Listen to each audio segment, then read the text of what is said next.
ஒரு ரீல் போட்டிருந்தேன். நீங்கள் உங்கள் ஃப்ரெண்ட்ஸ் கூட 21 பாயிண்ட் எடுத்து அவங்கள ஜீரோலேயே முடிச்சு விட்டுருவீங்கன்னா இந்த ரீல் அவங்களுக்கு ஷேர் பண்ணுங்கன்னு. அதை பார்த்து என் ஃப்ரெண்ட்ஸ் 2 பேர் நான் உன்னை காலி பண்ணுறேன்னான்னு 1 by 1 கூப்பிட்டானுங்க. நான் ஓகே சொல்லிவிட்டு அவங்ககிட்ட எப்போ இருந்து விளாட்றீங்கன்னு கேட்டேன். இப்போ தான் நான் ரீசெண்டாக விளாட ஸ்டார்ட் பண்ணியிருக்கேன்னு சொன்னானுங்க. சரி நம்ம கொஞ்சம் விளாட தெரியுமே, ஈஸியாக ஜெயிச்சிடலான்ற தைரியத்தில் 1v2 ஆடலாமான்னு கேட்டேன். நான் சிங்கிள்ஸு, அவங்க டபுள்ஸு. அவங்களும் ஓகே சொல்லிட்டாங்க.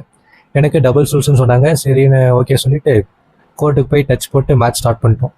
3 செட்டு 2 செட்டு வின் பண்ணோம். 21 பாயிண்ட்ஸ் ஈச்சு. ஃபஸ்ட்டு செட்டு ஸ்டார்ட் பண்ணிட்டோம். அவங்க டப்புன்னு 3 பாயிண்ட் எடுத்துட்டானுங்க. அப்புறம் நான் 6 பாயிண்ட் கண்டினியூவாக எடுத்து லீடு வந்துட்டேன்.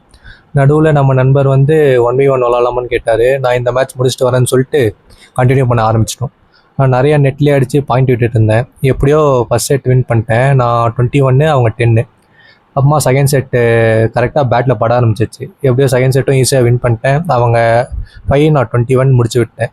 சேலஞ்ச் வந்து ஒரு 15 புஷ்அப்ஸ் எடுக்க சொல்லலாம் அவங்கள அப்படின்னு நினச்சிட்டு இருந்தேன். பட் ரொம்ப டயர்டாக இருந்தது. அதனால் ஒரு ஜூஸ் வாங்கி தர சொல்லிட்டு அதை குடிச்சு முடிச்சுட்டு ஃபஸ்ட்டு சேலஞ்சை வெற்றிகரமாக முடித்து வின் பண்ணிட்டேன். அவ்வளோதான். நீங்களும் என் கூட சேலஞ்ச் பண்ணணுன்னு நினச்சா டிஎம் பண்ணுங்கள், விளாட்லாம். நம்ம நாளைக்கு பார்ப்போம். பாய்.